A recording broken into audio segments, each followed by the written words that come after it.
Assalamualaikum Tribuners. Jumpa lagi dengan saya Yudi Tirsanu, pemimpin redaksi Tribun Sumsel dan Sriwijaya Post pada program Tamu Tribun. Hari ini kita akan ngobrol hal yang menarik ya, yaitu soal perumahan. Dan kita di studio Tribun sudah hadir dua narasumber kita yang sangat berkompeten lah ya, dan bisa jadi terkait Anda semua penonton Tribun. Sudah hadir Branch Manager BTN Syariah Palembang, ya. Pak Atta ya. Ya. Sebentar saya lihat nama lengkapnya. Pak Atta Nasrullah ya. Branch Manager BTN Syariah Palembang. Betul gitu? Ya, betul Pak Yudi. Palembang bukan Sumsel ya, Palembang. Ya. Yang kedua Ibu Asti Kumala Putri. Ya.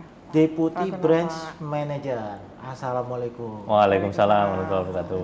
Pak Yudi, apa kabar? Baik, baik ya? Sehat, alhamdulillah sehat. Cuaca Palembang lagi ya mendung hujan. Ya. Mudah-mudahan bisnis properti nggak mendung. Amin. Tetap cerah. Tetap cerah ya. Kita mau ngomong soal kondisi ya bisnis properti atau soal perumahan ya, memberi panduan ke penonton Tribun, melihat situasi perumahan atau kondisi bisnis perumahan. Cak mano caranya beli rumah di Palembang ini? Ya. Atau apa lokasi-lokasi di mana di Palembang ini yang menjadi primadona nasabah BTN Syariah? Ya. Tapi sebelumnya saya mungkin ingin Pak Atta Nasrullah ini bercerita tentang BTN Syariah di Palembang ya. Seperti apa sih BTN Syariah? Makasih Pak Yudi, terima kasih nih undangannya di Tribun Palembang. Dalam kesempatan kali ini saya ditemani oleh Bu Puput, biasa dipanggil Puput, Deputi Branch Manager. Saya selaku Branch Manager atau Kepala Cabang BTN Syariah Palembang. Memang kalau kami di Palembang secara domisili kantor, tapi untuk wilayah kerja kami Sumatera Selatan, Pak Yudi. BTN Syariah ini adalah unit usaha syariah dari Bank BTN, Pak Yudi, di mana memang secara kelembagaan atau perusahaan kami bagian dari Bank BTN. Secara core bisnis atau produk-produk kami mungkin hampir sama dengan Bank BTN. Kita adalah di bidang perumahan, properti, terutama di fasilitas-fasilitas pembiayaan. Kalau kita lihat atau kita tahu KPR ini kan image-nya adalah BTN gitu ya. Kami juga di sini KPR Syariah, ya, Bank BTN Syariah. Gitu.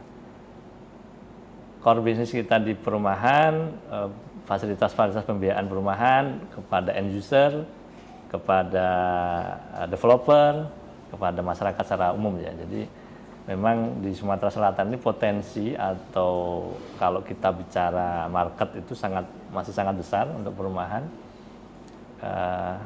Dari nasional itu kan kurang lebih developnya 9 sekian juta ya, hampir 10 juta. Di Sumatera ini atau Sumatera Selatan ya, Sumatera Selatan ini masih cukup tinggi juga. Kemarin kalau nggak salah hampir 400-an ribu ya. Nah, ini peluang sangat besar. Nah, di sinilah kami BTN Syariah dalam memfasilitasi masyarakat untuk punya rumah. Insya Allah dengan cara yang mudah dan berkah, gitu. Ya, gitu Mas Yudi. Properti ya. Itu tadi diingatkan ya, BTN Palembang, tapi dia wilayah kerjanya adalah di seluruh Sumatera Selatan. Tapi di Sumsel ini artinya kantor BTN Syariah ini selain di Palembang ada juga di kota lain? Sementara ini kami memang kalau kantor cabangnya di Jalan Kapten Arifai, kami ada 2 outlet sekelas KCP ya, kantor cabang pembantu syariah ada di Pelaju, yang satu di Bandara Mas ya, dekat bandara. Ya, 3 outlet ini yang sementara ini kami bisa melayani masyarakat di Palembang dan Sumsel dan sekitarnya. Ya memang tidak seluruh Sumsel belum kita bisa layani ya, karena memang secara kewilayahan jarak masih cukup jauh ya. Namun kita ada arahan juga nanti kita akan buka di beberapa tempat di Sumatera Selatan juga. Oh, oke Ya. oke oke. Tahun depan mungkin ya. Mudah-mudahan tahun depan ini karena ini udah 2 bulan lagi akhir tahun. 2 bulan lagi. Berapa kantor nih kira-kira? Ya. Tahun depan akan buka di Mudah-mudahan kalaupun disetujui paling tidak 1 atau 2 kantor akan kita rencana kita akan Iya, buka. iya, iya. Supaya bisa lebih luas lagi ya Iya, lebih menjangkaunya luas ya. lagi jangkauannya. Nah, jarak kalau dari sini ke Linggo aja udah berapa jam itu ya? Ya. Iya, iya. Tadi disebutkan soal pembiayaan perumahan ya, tadi Ya. ada backlog dan sebagainya. Kalau di BTN konvensional ini kan dikenal dengan pembiayaan rumah bersubsidi ya, atau FLPP. Ya. Nah, fasilitas LPP, pembiayaan perumahan itu ya. Ya, likuiditas pembiayaan perumahan. Likuiditas ya. Ya. Bagaimana dengan atau apa bedanya dengan BTN Syariah ini? Ya bagi prosesnya atau mungkin mestinya nilainya kan sama kalau Ya. rumah subsidi itu. Coba siapa mungkin? Ya, bisa? mungkin nanti ditambah Bu Put ya. Siapa? Jadi kalau prinsipnya KPR-nya sama memang untuk pembiayaan rumah ya. Namun di syariah ini kita yang membedakan adalah akadnya. Kalau di konvensional dengan akad kredit dengan suku bunga, kami dengan akad jual beli atau murabahah kalau bahasa syariahnya. Jadi murabahah itu jual beli di mana kesepakatan antara penjual dan pembeli dalam ini bank dan nasabah. Yang membedakan itu secara akad. Kalau secara angsuran sama mungkin ya, mungkin mirip-mirip juga, sekian juta per bulannya. Kalau sekarang nih di range harga berapa nih rumah bersubsidi? Berapa Bu? Ya, 160 sampai 166 Pak. 160. 160-an juta ya, 166, sampai ya. 100 Sampai 166. sampai 166. Range angsuran sekitar Kalau kita maksimalkan ya Pak, di angka 20 tahun itu 1.054.000 Pak. 1.054.000. Benar, Nah, jadi pertanyaan saya tadi angsuran. dijawab ya. Artinya antara BTN konvensional atau BTN dengan BTN syariah sama itu.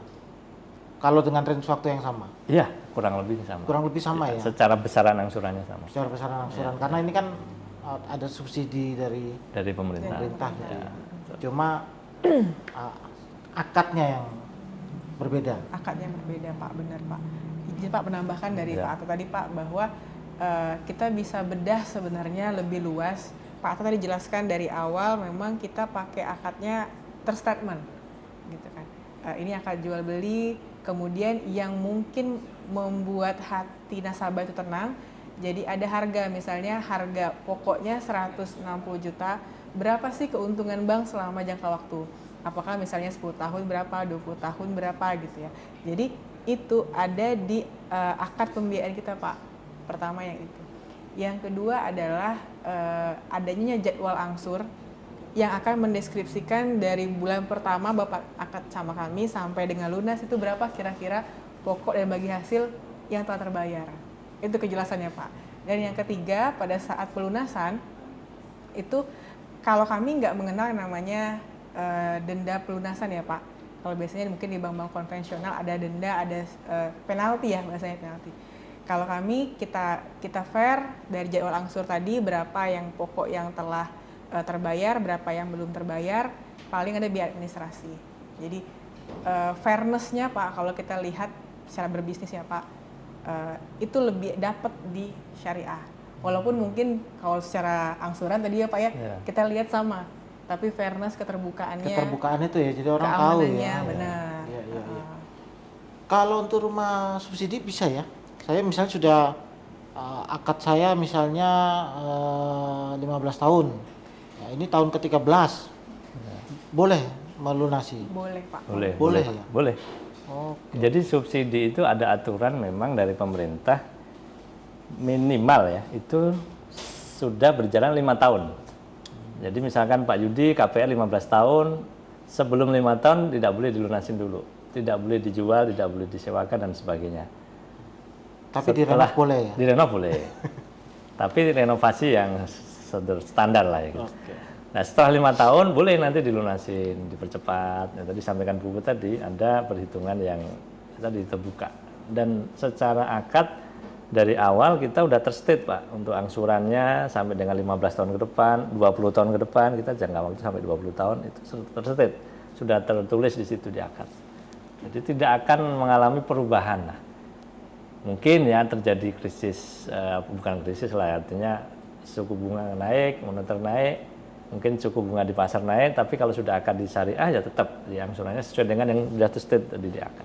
Terutama ini kalau rumah yang non subsidi ya. Ya, non subsidi. Kalau di luar kan banyak nih. Nanti mungkin saya minta penjelasan juga.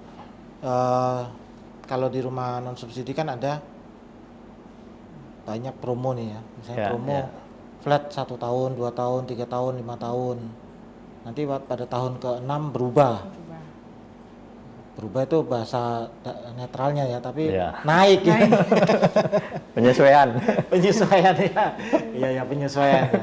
Penyesuaian ke atas. Naik ke atas pembulatan. Penyesuaian ke atas atau naik lah kalau kami yang orang awam ya akan melihatnya itu naik. Kalau di syariah atau BTN syariah itu seperti apa pola itu yang rumah, terutama rumah komersil?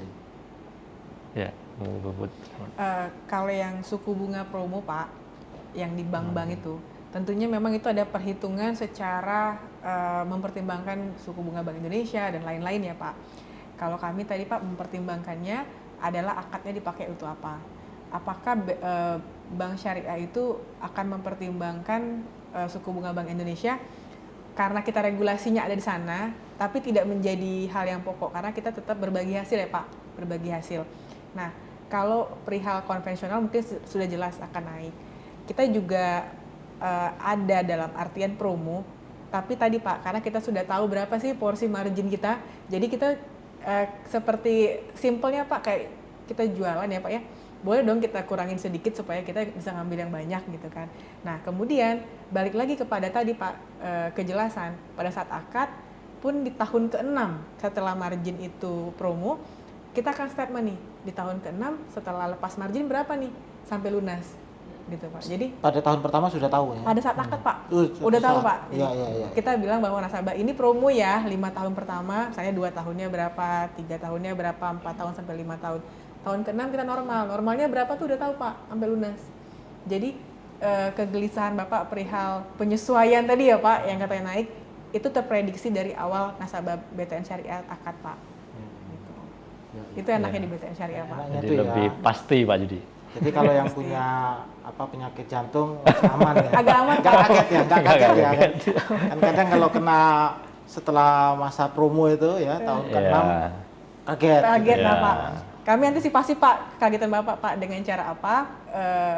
Analisa kami Pak, analisa yang dilakukan oleh analis BTN Syariah itu mempertimbangkan Pak. Jadi setelah promo selesai supaya nggak jantungan, itu analisanya sesuaikan dengan RPC saat ini. Jadi 6 tahun kemudian apakah gaji mereka naik atau enggak, tapi insya Allah nggak jantungan Pak, karena yang disesuaikan adalah gaji hari ini. Walaupun mungkin saya tambahkan cenderung gaji atau penghasilan itu kan naik ya, cenderung Naik, ya. Artinya cenderung kalau naik. kayak kita lah karyawan itu kan biasanya ada kenaikan lah gitu. Mungkin kalau kita bicara usaha juga nanti ada peningkatan kapasitas. Nah mungkin mempertimbangkan itu pada saat nanti tahun ke-6 itu naik angsuran, tadi masih tercover lah itu ya untuk angsuran. Ya, Yang ya, gitu. Menghindari jantungan ya Pak, perubahan. Dan promo. poin utamanya sejak akad sudah tahu ya. Iya, Itu betul. kan, sejak Sudah akad sudah terstate. tahu. Kalau konvensional yang sekarang banyak beredar ini tidak tahu, Tidak tahu ya, Pak. kan? Kaget kan tahu-tahu. Kaget. Iya, ya itu sekilas kita tahu lah. Ya. Gambaran proses kerja atau hubungan nasabah dengan BTN BTN syariah syariah. atau bank syariah pada Iya, umumnya ya, iya. seperti itu kira-kira ya. Betul. Sekarang kita mau bicara soal perumahan di Palembang ini dan sekitarnya tentu, Iya, iya. ya, yang selama ini banyak dilayani BTN syariah. Iya. Untuk rumah bersubsidi itu di kawasan mana saja? Kalau kita bilang kota Palembang ini di mana saja yang banyak dilayani BTN syariah, dan ke depan masih akan masif atau banyak lah ya perkembangannya. Ya, Secara umum Mbak Yudi memang untuk di Palembang dan sekitarnya ya, Sumsel itu rumah menengah atau rumah subsidi lah ya, itu masih sangat besar potensinya. Berikut juga dengan lahan-lahannya, itu lahannya masih cukup banyak untuk lahan subsidi. Kalau tadi ditanya daerah mana saja sih, memang menyebar sebenarnya di Palembang, khususnya menyebar di Banyuasin. Palembang sendiri ada daerah Sematang Borang, ada di daerah Gandus, daerah Talang Betutu, Talang Jambe. Nah, kalau di Banyuasin juga ada beberapa tempat juga. Yang ini kita juga di luar, agak keluar dikit ada Indralaya, Ooi ya. Kita juga sampai di Prabu Mulih juga ada, walaupun memang belum banyak. Jadi memang menyebar lah secara ini, karena memang kalau kita bicara rumah subsidi ini kan kaitan dengan harga tanah ya. Nah, kalau di tengah kota memang sudah nggak ada, rata-rata sudah non subsidi gitu. Mungkin itu ya Bu ya. Mungkin ada yang lain yang di sekitar, kalau di kota Palembang nih di pinggiran-pinggiran kota ya. Pinggiran Tapi kota ya. Area pengembangan ya, dan iya. sebagian masih masuk wilayah kota Palembang. Masih kota Palembang. Wilayah Kota Palembang. Oke. Pak, sedikit menambahkan Pak, memang Pak Atta dan saya udah agak keliling Sumatera ya Pak. Yeah. Kalau Pak Atta bagian atas, saya baru bagian barat-barat Sumatera. Jadi kita membandingkan nih Pak, bagaimana pertumbuhan ekonomi dan juga kemudahan regulasi dari pemerintah itu mendorong demand dari perumahan Pak. Kita melihat bahwa kalau kita tarik data BPS, pertumbuhan ekonomi di Sumatera ini paling tinggi itu di Sumsel. Dan juga kaitannya dengan harga komoditas, kaitannya dengan energi, itu ngedorong Pak. Nah, kemudian kita juga sebenarnya kalau dibandingin di Sumatera lainnya ya Pak ya, area pengembangan tuh di suburban ya Pak, di apa namanya, di daerah pinggiran banget, bukan di kota Palembangnya. Tapi di Palembang itu special case, jadi daerah-daerah itu ternyata masih banyak yang memang daerah pengembangan kawasan. Daerah pengembangan kawasan, dan itu yang mendorong kenapa bisnisnya perumahan di Palembang itu fokusnya 80% bisa kita katakan di kota Palembang gitu. Karena seperti industri, kemudian pabrik dan segala macam kayak tumbuhnya lebih cepat ya Pak, investasinya lebih cepat di Palembang. Jadi masyarakat yang kira-kira masuk dalam range kita, gaji-gaji subsidi itu makin banyak datang. Sebenarnya banyak pendatang Pak. Nah, daerah pengembangan itu diisi sama teman-teman itu. Jadi berapa nih range gaji untuk rumah subsidi? Untuk rumah subsidi itu memang dibatasin, itu maksimal antara 6 juta sampai 8 juta, jadi maksimal 8 juta. Untuk joint income suami istri atau salah satu aja? Salah satu sih, walaupun memang kalau kita analisa bisa jadi kalau suami istri itu bekerja, itu bisa kita masuk, tapi memang batasannya di 8 juta. Ya, untuk KPR subsidi ya. Kalau suami istri bekerja gajinya lebih dari itu, nanti salah satu. yang diakui salah satunya. Ya. Dan untuk subsidi ini memang berlaku satu keluarga ya Pak Yudi. Jadi kalau dia ngajukan suami istri, suaminya atau istrinya, ya itu yang dihitung dari salah satunya, bukan masing-masing dapat rumah subsidi gitu. Oke. Ya, jadi kalau maksudnya, sudah suaminya ya suaminya, istrinya nggak dapat subsidi lagi. Ya. Kalau istrinya ngajukan, suaminya nggak dapat lagi. Tapi kalau suami istri bekerja dan income-nya lebih dari itu masih boleh mengajukan rumah subsidi? Ya, yang pemohonnya yang dihitungnya. Oh, yang salah satu tadi. Salah satu tadi. Oke. Walaupun dalam prakteknya kita tetap biasanya juga pasangannya diminta juga datanya kalau dia bekerja. Iya. Ya, untuk memperkuat analisa ya. Betul. Ya. Kalau yang tidak bekerja di formal atau kantoran ya. Itu? Sektor informal ya atau wira swasta ya. Selama ini banyak dilayani juga? Kami memang di Palembang ini yang saya sampaikan tadi banyak potensi atau demand di perumahan subsidi ini yang mungkin juga di banyak tempat itu yang wira swasta Pak, informal. Bahkan beberapa semacam pekerja-pekerja ojol gitu ya, ojek online sebagainya, dan itu beberapa warung-warung UMKM, toko-toko ya, warung-warung pinggir, pecel lele dan sebagainya itu banyak juga di kita. Banyak juga ya? Iya. Nah kita memang secara berapa sih penghasilan dia ya, kita harus on the spot ya, harus menghitung menilainya. Ada memang yang kelihatannya itu usia kecil tapi omsetnya penghasilannya gede. Besar. Ya, ada juga. Apa yang perlu disiapkan kalau yang karyawan mungkin slip gaji. Slip gaji ya. Tapi kalau untuk yang pekerja informal ini apa yang perlu mereka siapkan untuk bisa mengajukan apa pembiayaan ke PTN Syariah ini? Mungkin Iya. Kalau untuk bener Pak tadi kalau untuk kita karyawan paling slip gaji, SK gitu ya Pak ya, kemudian rekomendasi atasan. Tapi kalau untuk yang sektor informal itu sebenarnya cukup sederhana Pak. Yang pertama legalitas usahanya. Kalau misalnya kayak kata Pak tadi berupa warung ataupun warung pecel lele ya Pak, seminimal mungkin adalah Pak terdaftar tanda keterangan bahwa ada usaha di situ dari lurah gitu kan. Kemudian adanya rekening koran. Karena sekarang kan jarang ya Pak ya kalau tunai gitu kan. Yang kedua adanya laporan keuangan Pak. Laporan keuangan sederhana, nggak usah yang harus banyak banget tapi uang masuk uang keluarnya terdata. Kemudian akan memudahkan kami kalau ditambah kwitansi penjualan atau pembelian Pak. Gitu. Jadi kalau misalnya bank lain mungkin menghindari sektor informal, kami malah mengakrabi Pak.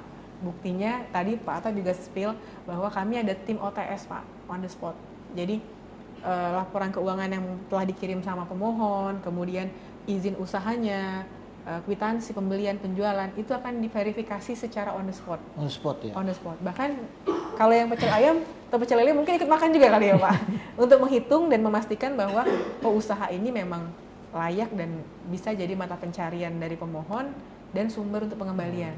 Gitu, Pak. Oh, ini makanannya enak nih. Oh makannya enak nih gitu Rame ya. ya, rame gitu. Rame gitu Pak. Tadi disebut rekening koran, artinya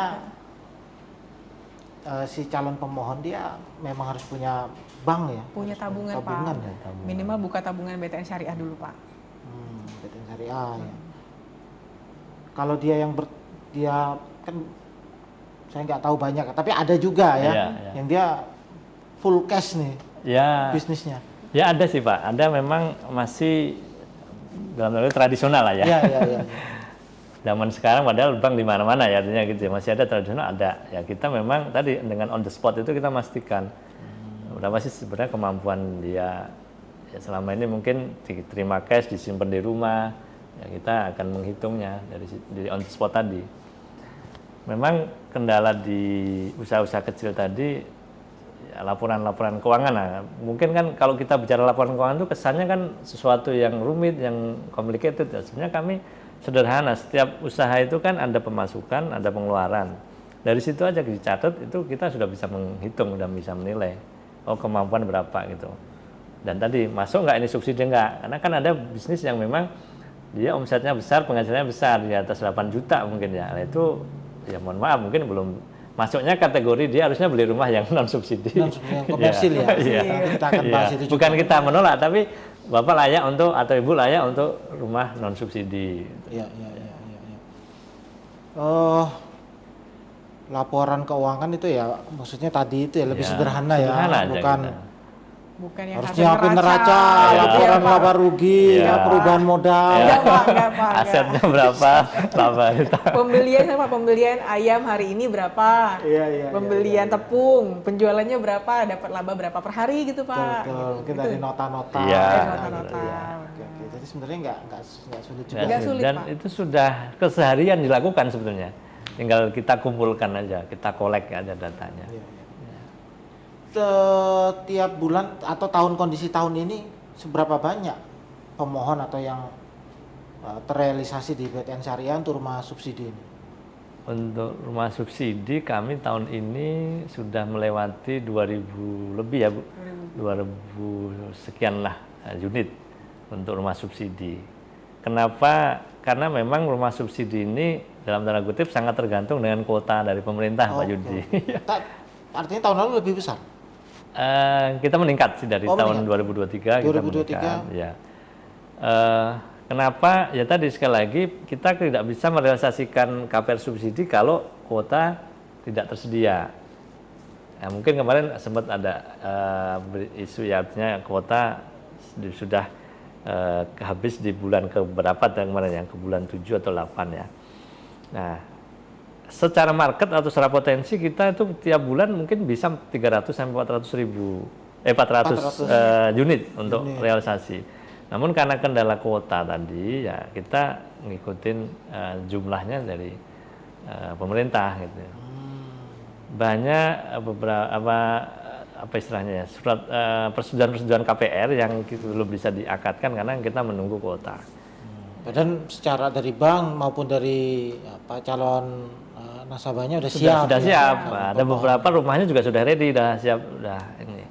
Cuman kuotanya kita masih menunggu. Di antara 400-an, 300-400 per bulan itu seberapa besar yang tadi informal? Informal ya. Berapa Bu? Mungkin Malah cukup besar ya Pak ya. Besar. Mungkin di atas 30% Pak. Oh, udah besar. Iya. Karena list OTS kami panjang Pak. List on the spot kami itu Oke. panjang, dan pada saat di bulan Juli ya Pak ya, bahkan Pak Atta bikin special force Pak, tim khusus gitu Pak untuk menyelesaikan OTS yang memang banyak gitu. Karena kalau kita lihat Pak, sebenarnya bisnisnya itu kayak bisnis ayam potong Pak, atau bisnis ikan gitu kan. Kalau di pasar-pasar induk mungkin harian pagi-pagi ya Pak ya, ternyata ada yang masuk dari luar daerah, dan itu teman-teman OTS harus OTS-nya subuh. dini hari. Dini hari ya Pak ya, makanya dini hari jam 2. Nah itu memang ada tim-tim yang kita bentuk untuk menyelesaikan itu Pak. Jadi makin panjang list OTS-nya, ya timnya juga makin banyak gitu Pak. Termasuk ini driver ojol. Iya, ada. gitu. Kita ada ya. Masuk di informal ini. Iya, masuk di informal. Apa kalau konteksnya itu yang harus disiapkan Untuk ojek online. ojek online? Untuk ojek online Pak lebih mudah sebenarnya kan Pak. Karena kan tercatat semua mestinya. Kan? Iya, karena tercatat semua, dan kebanyakan yang agak susah itu kalau akunnya pinjaman Pak. Jadi akun teman A ke teman B gitu kan.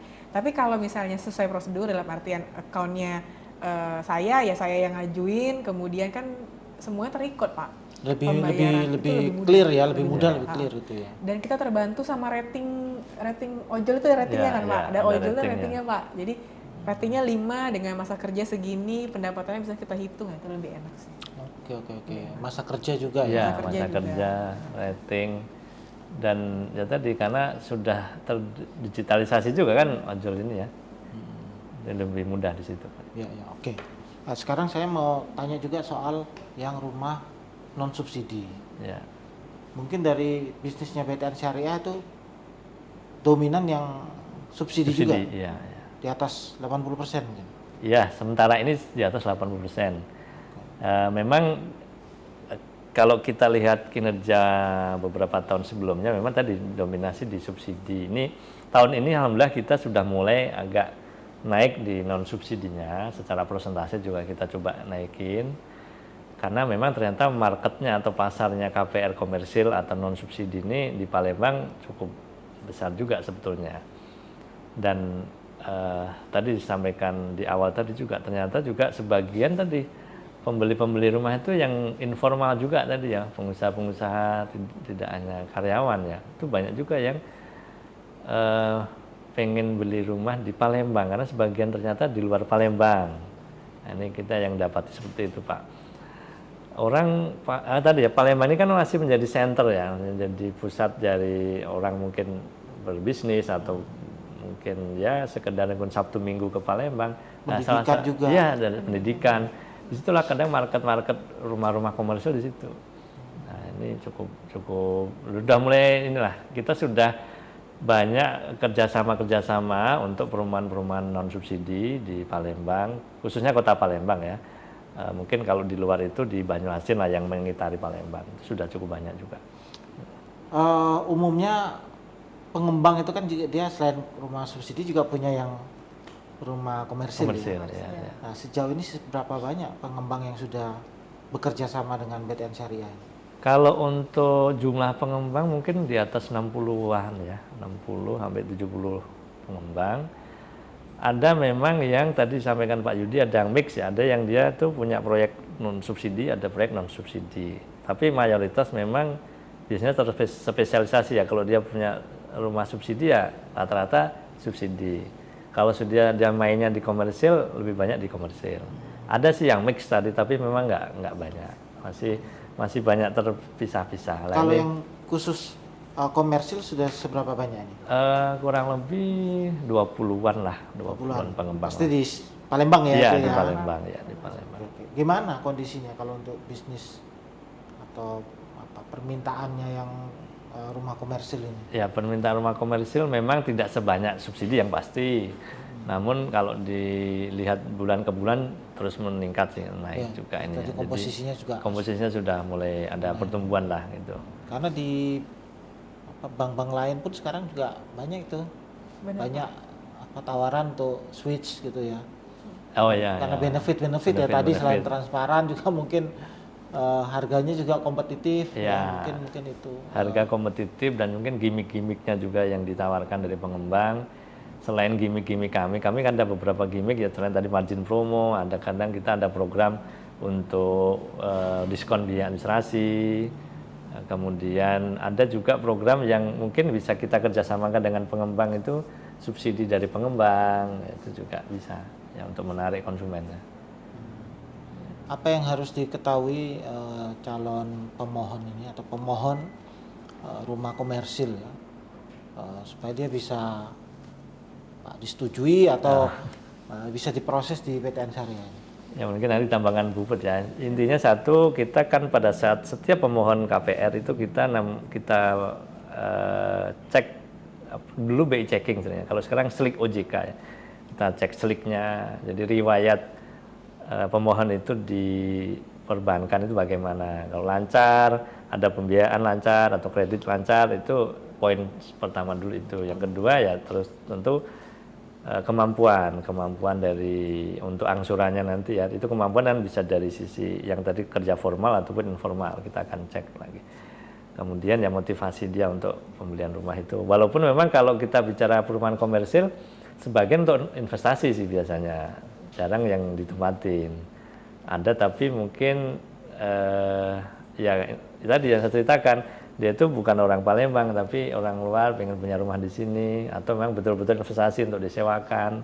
Nah, itu kita lihatnya di situ, garis besarnya di situ. Kemudian kalau dari sisi pengembangnya kita lihat dari lokasi dari perumahan itu bagaimana. Yang pasti lokasi strategis, kemudian memperhatikan sarana prasarananya, karena memang di Palembang ini kan kalau secara geografis ya, kadang tanah-tanah tertentu itu dari rawa ya, istilahnya rawa-rawa timbunan ya, kita pastikan dari sisi itunya. Jangan sampai kejadian perumahan yang nanti sudah bagus ternyata secara drainase nggak pas atau nggak tepat. Ini kita juga lihat di situ, Pak. Banjir gitu ya. Kalau yang rawa tadi maksudnya agak kekhawatiran dia gerak ya gitu. Secara teknis kita bisa pastikan dulu timbunannya sudah berapa lama, kemudian kontur di situ bagaimana ininya tanahnya ya, itu dari sisi teknisnya ya, dari sisi pengembangnya ya. Di samping itu juga legalitas sertifikat perizinan, PBG-nya, perizinannya itu kita pastikan di awal sebelum kita masuk ke pembiayaannya. Jadi developer itu harus mengajukan semacam kerjasama lah ya, kita tanda tangan PKS untuk kita support KPR-nya. Screeningnya dari situ dulu Pak, kita sebelum kita kerjasama itu. Artinya kalau dia sudah kerjasama atau PKS ya, atau mitranya PTN Syariah ini bisa menjadi filter awal bagi konsumen. Ya betul. Ya kan? Kalau saya mau ngajukan pembelian rumah lewat PTN Syariah dengan yang para mitra ini, artinya sudah ada filter pertama ya, analisa pertama bahwa ini pengembangnya ini jelas ya, dia nggak kabur setelah itu misalnya rumahnya ambruk. Iya, termasuk itu ya, bagi konsumen itu bisa jadi cara untuk lebih aman juga cari rumah. Iya, betul Pak. Jadi selain tadi Pak bagaimana rumahnya nggak ambruk ya Pak, secara teknis bangunan, legalitas juga kita amanin Pak. Jadi legalitas seperti sertifikatnya kan hal yang ditakutkan sama konsumen ya Pak ya. Legalitas seperti sertifikat, kemudian IMB, pajak-pajak itu sebelum akad sudah kita pastiin.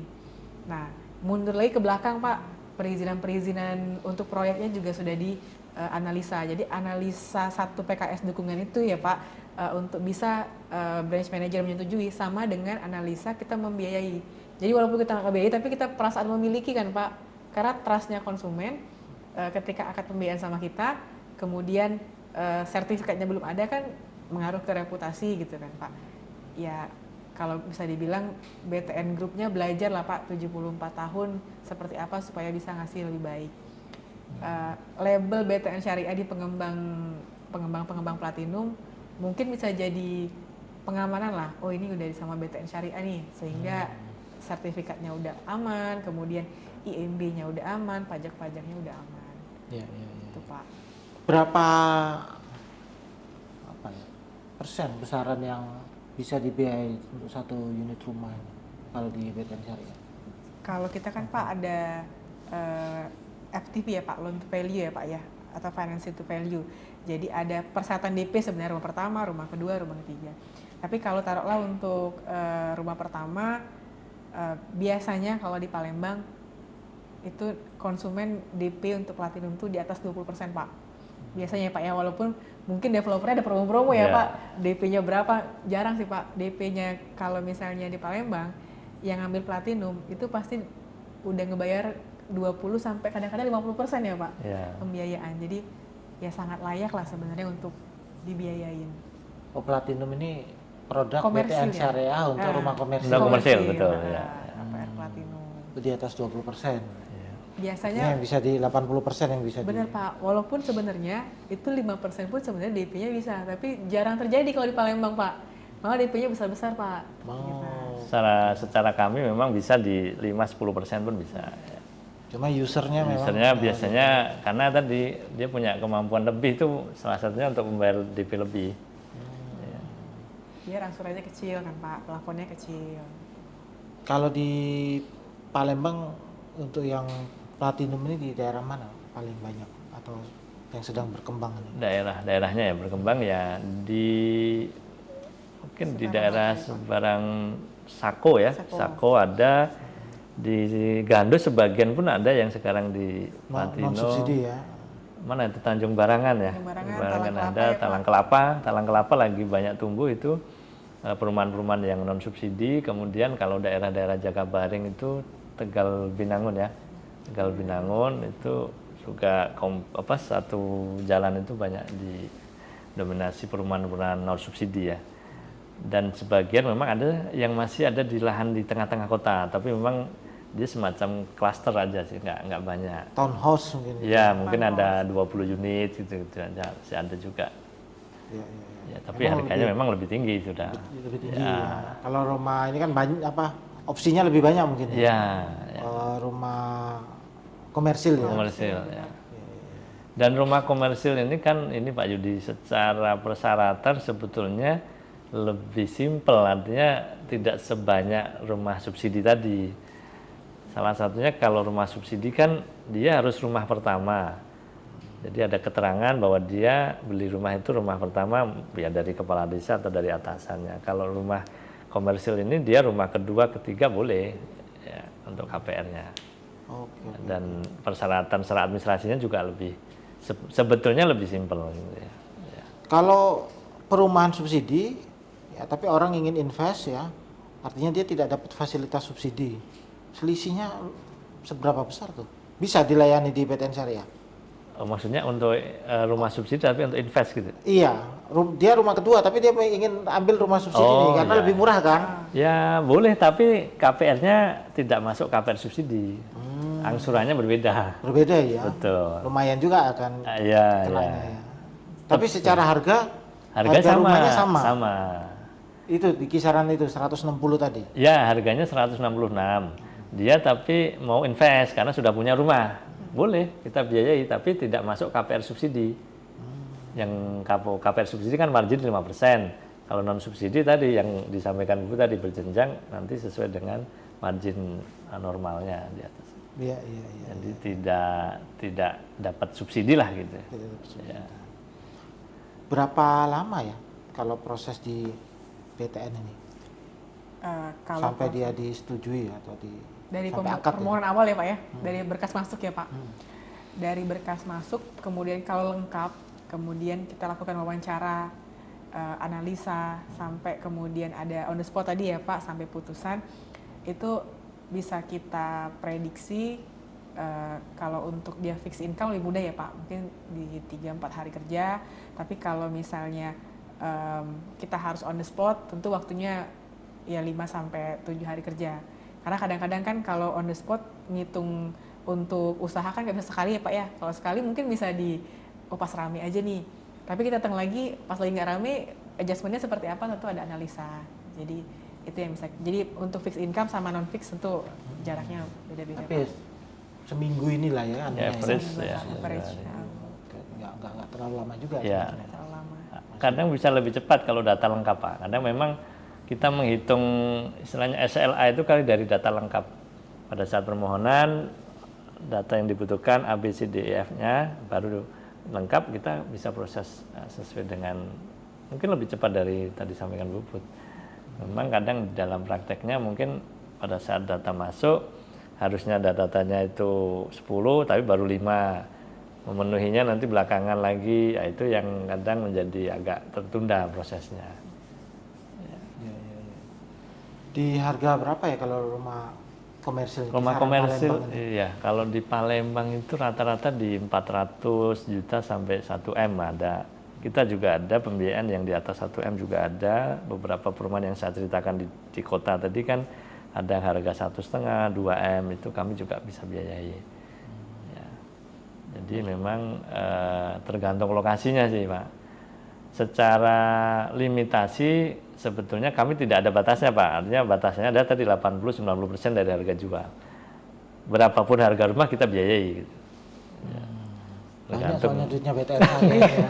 Asal RPC-nya mau Dan cover ya Pak. tergantung kemampuannya. Kemampuannya Pak. Nanti kita biayai taunya tidak bisa memenuhi angsuran ya Pak. Tergantung kemampuannya. Kalau dia mampu beli rumah harga 2 miliar ya kita biayai gitu.